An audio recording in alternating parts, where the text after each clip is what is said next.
All right, yo, back from family trip. I finished the announcement buffer. I was watching some Asmongold, and then I was watching. Hold, hold. Yeah, this. I was watching some First Take, and then the thought hit me. Oh, I know how to finish the buffer. I know what to do. I was gonna do some recursion shit where you call the buffer and you pass it a sound wave to try and play the game announcement like a wizard has been slain or whatever. The wizards are victorious or some shit like that. And the function keeps calling itself if there are more sounds in the queue. But the problem with that is when you call it with a sound wave, you have to let it somehow has to know whether that sound is new or not, because otherwise it would call forever. So if I try and play a victory sound, but I'm already playing another sound, so I want to wait and call it again and then check again, hey, are we still playing another sound? Well, if you just kept calling it over and over, what would happen is you would call it, it would still be playing, so it would add that sound to the queue again, and then you would call it again, and it would add it to the queue again, and then you would call it to see if we're still playing, and it would add it again, and it would just be trash. So you need some way to check to see if the sound is new or not. And so if the function calls itself, after it has already added the sound to the queue, it's not a new sound, so it shouldn't remove it. But then you still have this dilemma of waiting until the sound is over. So then what do? Do you try to play the sound, and then whenever the sound is over, you try and play again and somehow have it work? That idea just wasn't working.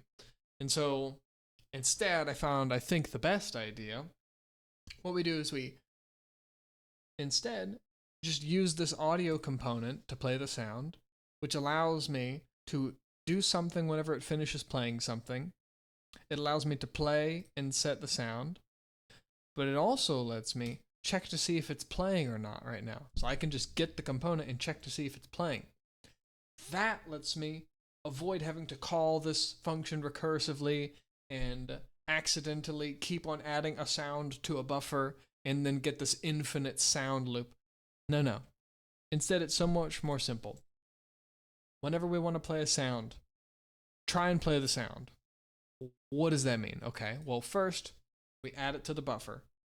Okay, so if we have an empty array, we now have one element at the bottom. Okay, cool.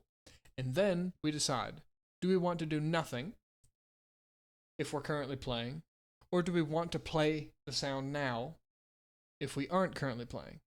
Because we're available to play it now. There's silence, so that the sounds don't overlap with each other and conflict. Well, we don't want to just pass this sound to play. We want to play whatever the next sound is in the buffer. So if I already have 3 sounds in queue, and I just added another, so there are now 4 sounds in queue, I don't want to try and play the 4th new sound. I need to play whatever has already been waiting in queue. This is not a first on, first off, a first on, first off, or last on, first off buffer, like where we push something onto a stack and then we pop it off. That's not how it works. It's pushed on, and then it's like how your dishes should be IRL. You put one dish in the cabinet, you put another dish in the cabinet. You don't take the top dish back off, because then you're never gonna fucking use the old dish. You gotta use the first one that was on. So it's first on, first off, first on, second on, first one is also off. So you pick up the other dish and take it off, and then you have your new dish there. So we've added the sound to the queue, and then make sure that our queue is not empty. If it's empty, we don't do anything. Cool. Validate the sound. Even though if the array is not empty, then it has an item in there, but maybe it's somehow uninitialized or it's some bugged sound. So let's just validate it. This is basically the same thing. Make sure that there's something in the queue. Excuse me. And then just play the sound and remove it from the queue. Easy peasy. Well then, what happens then? How do we play the next sound? So there are 2 sounds or 50 fucking sounds in the queue. The lobby's 25 versus 25, and 17 people have died, and 4 objectives have been captured, and whatever. So we've got fucking 21 things to play, and the buffer's full. Well, whenever the audio finishes, whenever the announcement finishes up, we just go to the next thing. We check to see if there's anything in queue, and then play the next thing, and then remove it. That's all we're doing. We're just popping things off from the bottom of the stack until we finally have a buffer that's empty. That's it. You put a sound in the cassette player, it finishes, you take it out, and you put the next one in line in. When it finishes, you take it out, throw it away, put the next one in. Easy peasy. And that's all it is. I made a little test where I just press a button in the character, and then we go to the server, and then the server calls some shit on his game state. That way the server is doing all the decisions, and it's not the clients, because then you can cheat around it and fuck things up. And then all I do is I just get a random integer, and I switch on it, and I do one of these 3 sound cues. That's it. I do a victory sound, or a slain sound, or a capture sound. So we'll just do any level, doesn't matter. I also changed the attenuation so that when we play the sound, it plays in both ears, because in a game like League or something, any game with announcements, the announcements shouldn't actually come from a central place, because it doesn't really make sense. It would make sense if there was like a goblin up there with a fucking horn and you were expecting to see him and have the sound come out. But if it's not that specific, you may as well hear it in both your ears, because it's kind of annoying hearing that you just got 2 kills or something only in your left ear when you're fighting somebody else. It's just weird. It sounds better when announcements are in both ears, so I just made that change as well. So we'll go to the hall, right? And then I'll just press. Okay, so that was 1. But now I'm gonna press it 3 times. 1, 2, 3. And note that they're not overlapping. Still not doing anything. So, if 2 people died and then an objective got captured, it would say someone was slain, the objective was captured, and not someone was captured all at the same time, which would be trash, because those are the only 2 options. And really, it would be one starts, the other starts, and now they're overlapping, and the other starts, and now all 3 are overlapping, which is trash. And then I added one little short circuit where I thought I did. Oh, yeah, I did. But I did it separately. So the logic, I wanted the logic to possibly be different for the calls, and I also wanted the calls to make sense. So instead of a crystal telling the server to play a specific sound, the crystal just passes its information to the server, and then the server makes a decision and has the logic for the sound. For example, when a wizard gets slain, well, the logic is, it could just be this announcement thing and then we pass it the right sound. Instead, I just have a separate event that I call, because that makes more sense, and that allows the crystal, which executes on the server, to just call a multicasted event in the game state, instead of being the server and then its own multicast and then going here. The logic's just smoother this way if I keep the multicast all in the server and then the server logic elsewhere. But for the victory sounds instead, they call this, they could, again, just call try play announcement, but I need some extra logic. I wanted these to be overrideable, pretty much. So these are the functions that I can override. They're doing try play announcement, but this is also doing other stuff.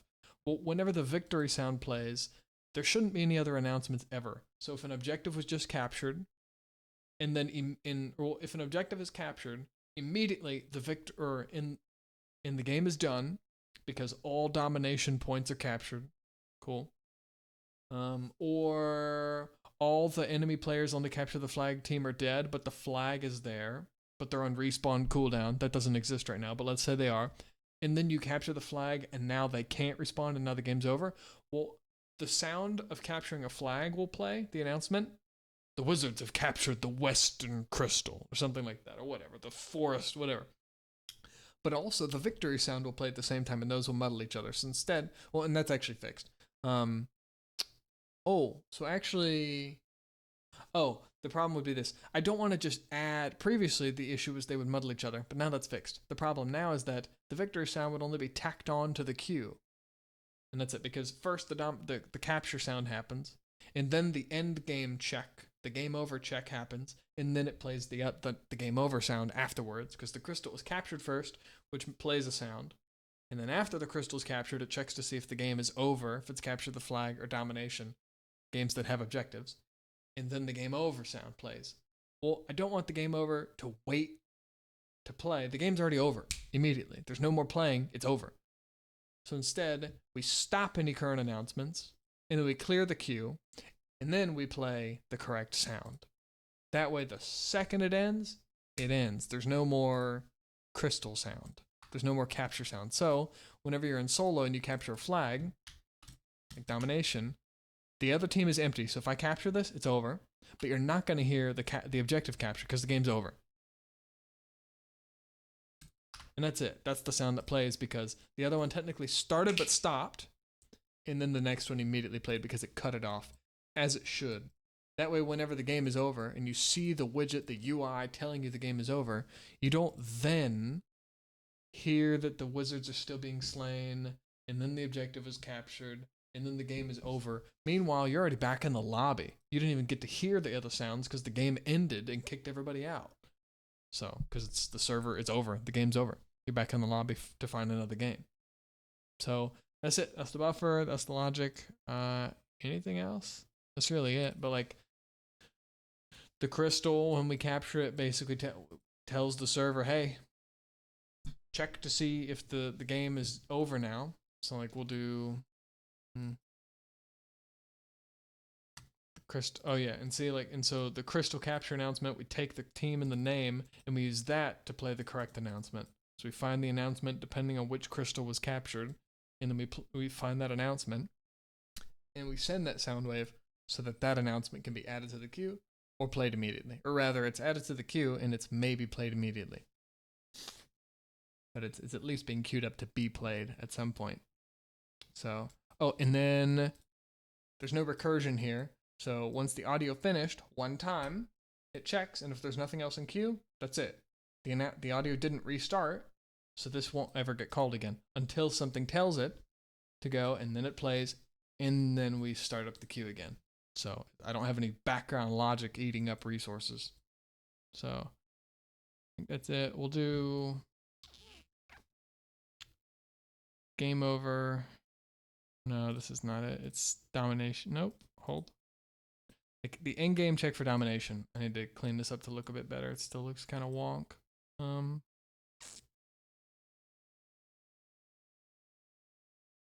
Yeah, this is just wonky. I'll take time to, well, I'll do a little narrow fast hold. What's this for?